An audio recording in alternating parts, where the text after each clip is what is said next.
Hello friends, welcome to my kitchen. તો આજે આપણે વોશિંગ મશીનનો ટબ કેવી રીતે સાફ કરવો તો તેનો હું વિડીયો લઈને આવી છું મિત્રો. તો હવે આપણે વોશિંગ મશીનનું ઢાંકણ ખોલીશું મિત્રો. તો ફ્રેન્ડ્સ, આપણે અહીંયા જો આ રીતનું વોશિંગ મશીનમાં જો આ રીતના ડલ થઈ જતું હોય છે.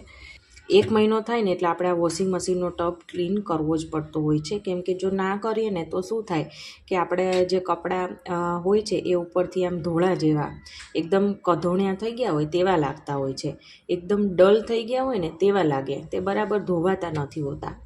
એટલે ખાસ કરીને આપણે મહિનો થાય ને એટલે કોઈ પણ જાતના બહારના ખર્ચા કર્યા વગર ફક્ત 10થી 15 રૂપિયામાં આપણે ઘરે જ આ ટબને ક્લીન કરીશું મિત્રો. વિડીયો સ્ટાર્ટ કરતાં પહેલાં મારી તમને એક વિનંતી છે કે જો હજી સુધી મારી ચેનલને સબસ્ક્રાઈબ, લાઇક અને શેર ના કરી હોય તો જરૂરથી સબસ્ક્રાઈબ, લાઇક, શેર કરી દેજો કે જેથી કરીને મારી નવા આવા ઉપયોગી વિડીયો છે એ તમારી સાથે જલ્દીથી પહોંચે. તો ચાલો વિડીયો સ્ટાર્ટ કરીએ. તો આ ટબને ક્લીન કરવા માટે સૌથી પહેલાં તો જો આ રીતના આપણે બેકિંગ સોડા હોય, ખાવાનો સોડા કે જે આપણે ભજીયામાં નોર્મલી યુઝ કરતા હોય તે આપણે અડધી ચમચી જેટલો જો આ રીતના ફેલાવીને બધી જગ્યાએ નાખી દઈશું. અને હવે ઈનોની આ પેકેટ છે કે જે તમને માર્કેટમાં આસાનીથી મળી જશે. તમે આમાં કોઈ પણ ઈનો વાપરી શકો છો મિત્રો.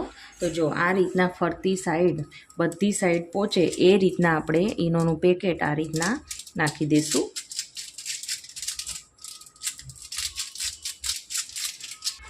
અને હવે કોલગેટ આપણે એડ કરીશું. અને તેની સાથે સાથે અહીંયા જો આ આપણે લીંબુનું ફાડું મેં અહીંયા લીધેલું છે જે આપણે એડ કરીશું કે જેમાં છે ને જો મેં અહીંયા બિયા બધા જ કાઢી નાખ્યા છે. જો આપણે આમાં બિયા રહી જાય તો આ જે આપણે ટબમાં નાના જે હોલ હોય છે ને તો તેમાં બિયા જવાની શક્યતા વધી જતી હોય છે. તો તેના લીધે આ મશીન છે તો તે ખરાબ થવાની શક્યતા વધી જતી હોય છે. તો હંમેશા આમાંથી બિયા કાઢીને જ એડ કરવાનું. હવે આપણે જ્યાં કોલગેટ લીધેલી છે તો તેમાં આપણે લીંબુ ઉપર જ આ રીતના આપણે થોડી લગાવી દઈશું.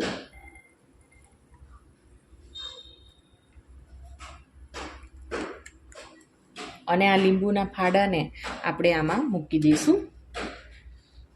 તો આનો રસ નથી કાઢવાનો, આમનો જ આપણે મૂકવાનું છે. અને હવે આ રીતના આપણે કોઈ પણ એક નાનો કટકો કે રૂમાલ હોય એ આપણે આમાં મૂકી દઈશું.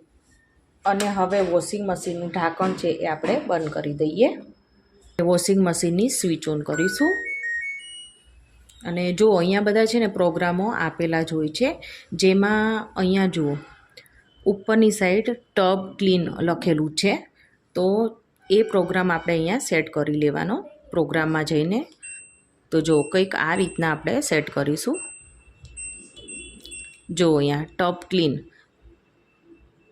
અને પછી હવે આપણે સ્ટાર્ટનું બટન ઓન કરી દઈશું. તો આને અહીંયા 2 કલાકનો ટાઈમ લીધેલો છે મિત્રો. અને 2 કલાકમાં હમણાં જો થોડી વારમાં આખું ટબ ભરાઈ જશે અને કેટલું ડોળું પાણી થશે એ હું તમને થોડી જ વારમાં હમણાં બતાવીશ મિત્રો. તો જુઓ અહીંયા વોશિંગ મશીને પાણી લેવાનું સ્ટાર્ટ કરી દીધું છે. અને જેટલો ડોળ નીકળશે એ હું તમને લાઈવ દેખાડીશ. પાણી કેટલું ડોળું થયું છે તે હું તમને દેખાડી દઉં.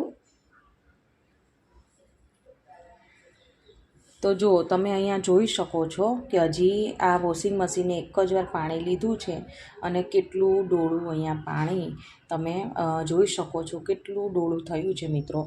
તો હજી આ જે આપણે ડોળું પાણી છે ને એ વોશિંગ મશીન બહાર ફેંકશે અને બીજી વાર પાણી લેશે. તો હવે આપણે વોશિંગ મશીનને બંધ કરીએ અને સ્વિચ ઓન કરીએ ફરીથી.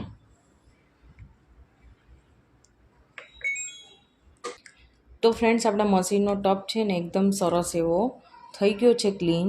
તો જો હું તમને ખોલીને દેખાડી દઉં.